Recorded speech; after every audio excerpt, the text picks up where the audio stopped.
अस्सलाम वालेकुम। आप सबको मेरे चैनल लर्न विद समरान साबिर पर खुश आमदीद।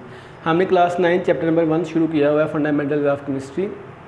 आज उसका हमारे पास लेक्चर नंबर 13 है और जो हमारे पास इस चैप्टर का लास्ट टॉपिक है वो हमारे पास क्या है, मोल, और इसके अंदर हम केमिकल कैलकुलेशन के बारे में देखेंगे। सबसे पहले अगर हम बात करें मोल की,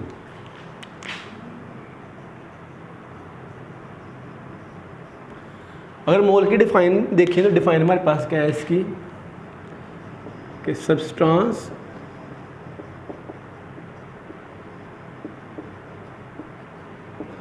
that contains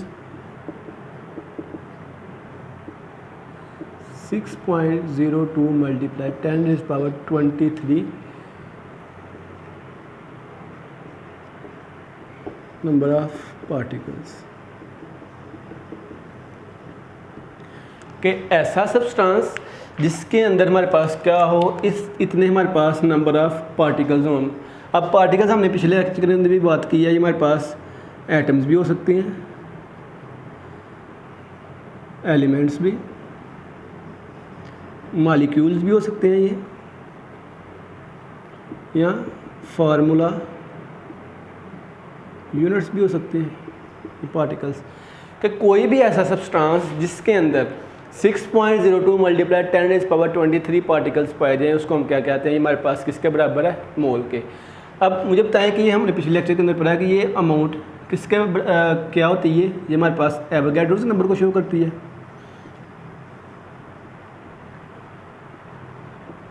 और पिछले लेक्चर के अंदर ही हमने बात की थी कि एवोगैड्रोस नंबर किसके बराबर होते हैं, एक मोल के। कि जिसका ऐसा सब्सटेंस जिसके अंदर हमारे पास 6.02 मल्टीप्लाई 10 रेज़ पावर 23 पार्टिकल्स पाए जाएँ, वो हमारे पास क्या कहलाते हैं, किसके बराबर होते हैं, एक मोल के। अब अगर हम बात करें कि इसको रिप्रेजेंट कैसे करते हैं, रिप्रेजेंटेड बाय MOL, मोल, इससे हम इसको क्या करते हैं, रिप्रेजेंट करते हैं। ये हमारे पास क्या है, इसका सिंबल है।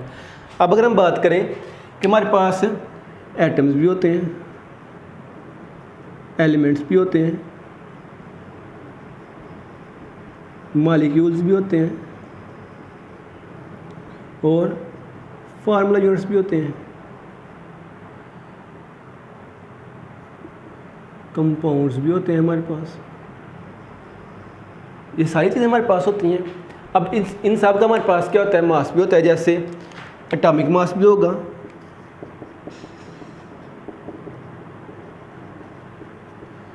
मॉलिक्यूलर मास भी होगा,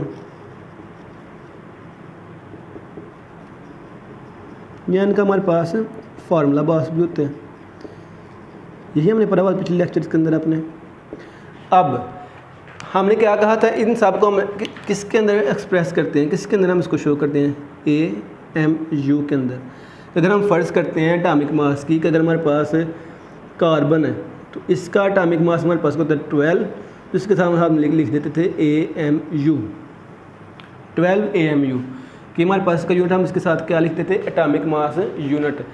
ये हमारे पास जब इसको रिप्रेजेंट करते हैं, एटॉमिक मास को, मॉलिक्यूलर मास को, फार्मूला मास को, किसके अंदर, एटॉमिक मास यूनिट के अंदर। अब अगर इन मासेस को हम एटॉमिक मास यूनिट में एक्सप्लेन करने की बजाय हम इसको एक्सप्लेन करते हैं ग्राम्स में, तो ये हमारे पास हो जाएगा, इसको हम कहते हैं मोलर मास। क्या कहते हैं, मोलर मास। अगर हम कार्बन के एटॉमिक मास की बात करें तो ये हमारे पास होता है, अगर हम इसको मोलर मास में करेंगे तो हमारे पास 12 ग्राम। अगर H2O की बात करें, ये हमारे पास 18 ग्राम। के जब हम एटॉमिक मास, मॉलिक्यूलर मास या फार्मूला मास को किसके अंदर एक्सप्रेस करें, ग्राम्स के अंदर, तो उसको हम क्या कहेंगे, हमारे पास मोलर मास। अब एक मोलर मास किसके इक्वल होता है, या आप सिंपल वर्ड में कह लें, एक मोल किसके बराबर होता है, इतने पार्टिकल्स के, 6.02 मल्टीप्लाई 10 रेज़ पावर 23 पार्टिकल्स के। यहाँ इसको हम क्या कहते हैं, हमारे पास एवोगैड्रोस नंबर के बराबर होता है। अब इसकी एक और डिफाइन उन्होंने की कि जब हम एटॉमिक मास, मॉलिक्यूलर मास या फार्मूला मास को एक्सप्रेस करेंगे ग्राम्स के अंदर, तो ये भी उन्होंने साइंटिस्ट ने क्या की थी, इसकी एक डिफ़ाइन की थी, किसकी, मोल की, कि मोल इज़ डिफाइंड एज कि when atomic mass, molecular mass and formula mass expressed in gram then it is also called mole. Mole की एक डिफाइन हमने ये पढ़ी है जिसके अंदर हमारे पास इतने पार्टिकल्स हों, और दूसरी उसने कही है कि जब हम एटॉमिक मास, मॉलिक्यूलर मास या फार्मूला मास को एक्सप्रेस करें, जाहिर करें ग्राम्स के अंदर, तो ये हमारे पास क्या कहलाएगा, मोल कहलाएगा। एग्जाम्पल देखते हैं इसकी।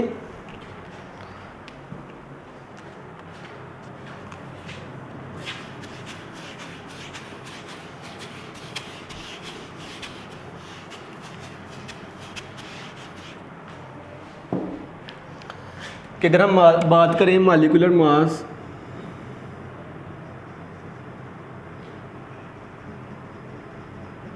ऑफ H2O वाटर, अगर इसके हम मॉलिक्यूलर मास की बात करें तो हमारे पास कितना होता है, 18 ग्राम। अब हमने क्या किया, वाटर के मॉलिक्यूलर मास को एक्सप्रेस किया किसके अंदर, ग्राम के अंदर, तो हमने कह दिया हमारे पास क्या है, किसके बराबर है, 1 मोल ऑफ वाटर। क्लियर हो गया कि जब हम किसी कंपाउंड, मॉलिक्यूल, एटम, एलिमेंट के मॉलिक्यूलर एटॉमिक मास को किसके अंदर एक्सप्रेस करें, ग्राम्स के अंदर, तो वो किसके बराबर होगा, एक मोल के। एक और एग्जांपल देख लें।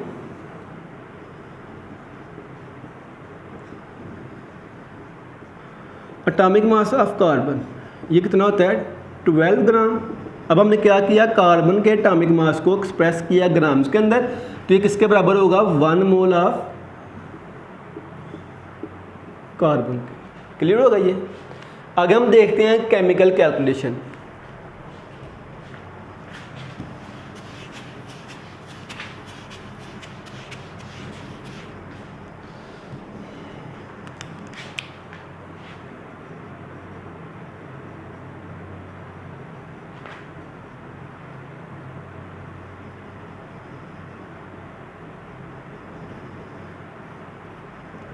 अब केमिकल कैलकुलेशन के अंदर हमारे पास दो चीज़ें आती हैं, एक आती है मोल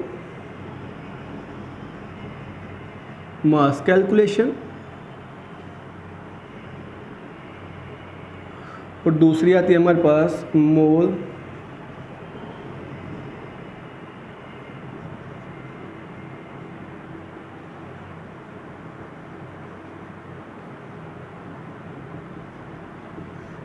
पार्टिकल्स कैलकुलेशन।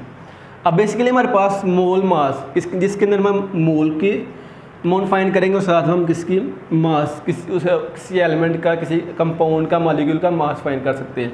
लेकिन इसमें हमारे पास मोल के साथ हमारे पास क्या हैं, पार्टिकल्स में हमारे पास क्या आते हैं, नंबर ऑफ़ पार्टिकल्स अगर हमें पता करने हो कि एलिमेंट, कंपाउंड या मॉलिक्यूल में कितने नंबर ऑफ़ पार्टिकल्स हैं, तो उसके लिए हम ये मोल पार्टिकल्स कैलकुलेशन करेंगे। अब बेसिकली इन दोनों में होता क्या है हमारे पास, अगर पहले की बात करें मोल मास कैलकुलेशन,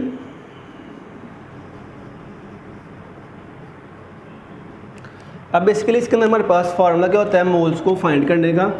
इसके अंदर हम मोल्स को कैसे फाइंड करते हैं, फार्मूला हमारे पास number of moles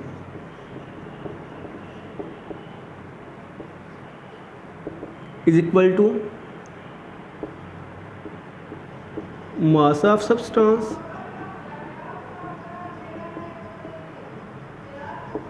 over molar mass of substance. अगर हमने किसी चीज़ के नंबर ऑफ़ मोल्स फाइंड करने, कितने नंबर ऑफ़ मोल्स हैं, तो हम क्या करेंगे, उस सब्सटेंस का मास फाइंड करेंगे, उसका मास कितना है और उसका मोलर मास देखेंगे, दोनों को डिवाइड करवा देंगे, जो अमाउंट हमारे पास आएगी वो हमारे पास क्या होगी, नंबर ऑफ़ मोल्स। और अगर हमने मास को फाइंड करना है तो हम क्या करेंगे, हमें पता है कि जो बटे के नीचे वैल्यू होती है वो इक्वल के साइन के दूसरे जाके हो जाती है, दूसरी वैल्यू से जो डिवाइड हो रही होती है वो उधर जाके हो जाती है मल्टीप्लाई, तो ये वैल्यू इसके साथ मल्टीप्लाई हो जाएगी, हमारे पास क्या आ जाएगा, हमारे पास आ जाएगा मास की वैल्यू आ जाएगी मास ऑफ सब्सटेंस इक्वल आ जाएगा नंबर ऑफ मोल्स मल्टीप्लाई हो जाएगा किसके साथ, मोलर मास के साथ। कि अगर हमने किसी चीज़ का मास फाइंड करना है तो हम क्या करेंगे, उसके जो जितने नंबर ऑफ मोल्स होंगे उसको मल्टीप्लाई करवा देंगे किसके साथ, उस सब्सटेंस के मोलर मास के साथ, तो हम उसका क्या फाइंड कर लेंगे, सब्सटेंस का मास फाइंड कर लेंगे। अभी हम ये एग्जांपल्स करते हैं जिसके थ्रू आपको मज़ीद क्लियर हो जाएगा। पहले हम देखते हैं कि मोल पार्टिकल्स कैलकुलेशन कितनी है, फिर हम इसके थ्रू ये देखते हैं एग्जांपल्स को कैसे सॉल्व करना है।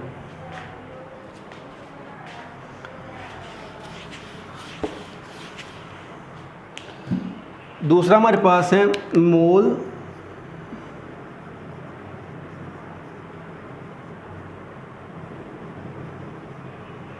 Particles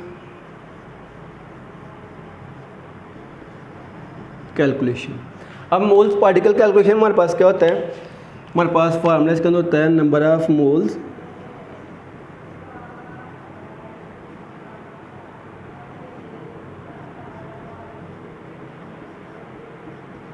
number of particles divided by Avogadro's number.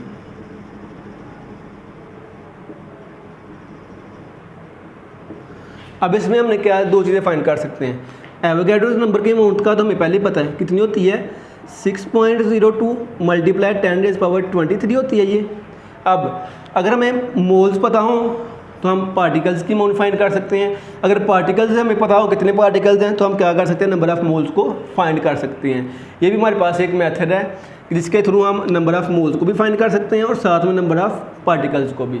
अभी हम वो कैलकुलेशन करते हैं, एग्जाम्पल साथ सॉल्व करते हैं, हमें मज़ीद पता चल जाएगा कि हम इन फार्मूलाज को कैसे, इन फार्मूलाज की मदद से हम इन एग्जाम्पल्स को कैसे हल कर सकते हैं।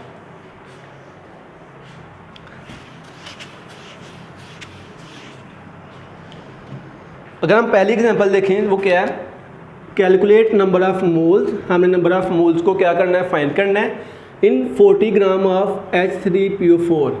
क्या हमने ये हमारे पास उसने एक सब्सटेंस दिया है, उसने कहा है कि इसके हमारे पास क्या फाइंड करें, नंबर ऑफ़ मोल्स फाइंड करते हैं और हमारे पास इसका मास कितना है 40 ग्राम। तो हमने क्या करना है कि नंबर ऑफ़ मोल्स को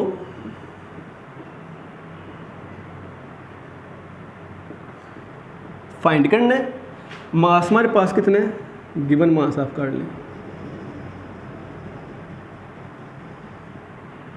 40 ग्राम, और हमने मॉलिक्यूलर मास फाइंड करना है, molecular mass of phosphoric acid H3PO4। अब H3 है, एक हाइड्रोजन का 1 होता है प्लस फास्फोरस 31 प्लस ऑक्सीजन, एक ऑक्सीजन का 16 और 4 का हमारे पास कितना हो जाएगा, 4 मल्टीप्लाई बाय जाएगा 16। अब ये तो 3 हो जाएगा 31। अब पीछे हमारे पास 16 को 4 से करें तो हमारे पास कितना आता है 64। इन सब को ऐड करें हमारे पास ये कितना आ जाएगा 34 प्लस 64 और ये हमारे पास आ जाएगा 98 ग्राम पर मोल। एक मोल के अंदर कितने हमारे पास ग्राम होंगे इसके 98 ग्राम। अब इसके आगे हमने क्या फाइंड करना है, नंबर ऑफ़ मोल्स फाइंड करने हैं। हमारे पास फार्मूला क्या है, number of moles given mass, जो मास उसने हमें बताया गिवन क्या है, ओवर मोलर मास। अब गिवन मास हमारे पास कितना है 40 ग्राम, मोलर मास हमारे पास कितना है 98। अगर हम इसको सॉल्व करें हमारे पास आता है 0.408।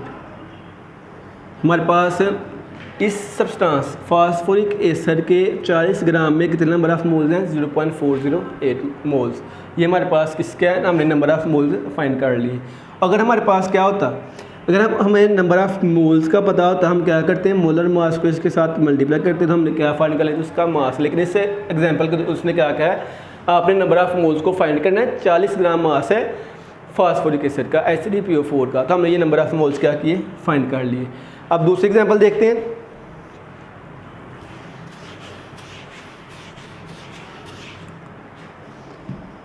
दूसरी एग्जांपल हमारे पास है, there are 3.01 multiply 10⁻23 molecules of carbon dioxide present in container.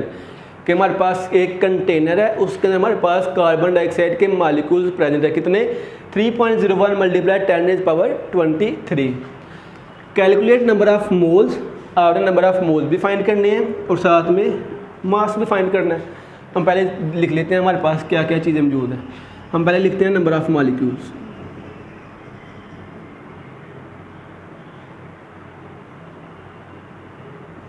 कितने हैं?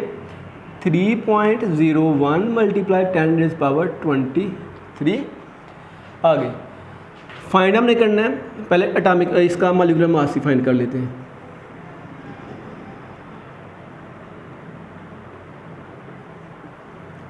कार्बन डाइऑक्साइड का, कार्बन का होता है 12 प्लस ऑक्सीजन का 16, 2 मॉलिक्यूल 22 से मल्टीप्लाई हो जाएगा। 12 प्लस 32 ये आ जाएगा 44 ग्राम पर मोल। क्लियर हो गया इतना आपको? अब हमें नंबर ऑफ मोल्स को फाइंड करना है, तो हम क्या करते हैं, नंबर ऑफ मोल्स। अब हम इसके दो फार्मूले पढ़े हैं, एक हमारे पास है number of particles divided by Avogadro's number, और दूसरा हमारे पास है given mass divided by molar mass या मॉलिक्यूलर मास। अब इसमें हमारे पास क्या कौन सा आएगा? नंबर ऑफ मॉलिक्यूल्स गिवन है, हमें मास हमने खुद फाइंड करना है कि मास का हमें नहीं पता है, तो हम इसमें क्या करेंगे? फिर हमने कहा था कि जो पार्टिकल्स हैं उसके अंदर उसने एटम्स, एलिमेंट्स, मॉलिक्यूल्स, सारे पार्टिकल्स उसने कलेक्टिवली लिख दिया कि हमारे पास पार्टिकल्स। अब पार्टिकल्स के अंदर हमारे पास वो एटम्स भी हो सकते हैं, एलिमेंट्स भी हो सकते हैं, कंपाउंड्स भी हो सकते हैं, मॉलिक्यूल्स भी हो सकते हैं। तो उसने हमें क्या दिया यहाँ पर? नंबर ऑफ मॉलिक्यूल्स, तो यही हम लिखते हैं नंबर ऑफ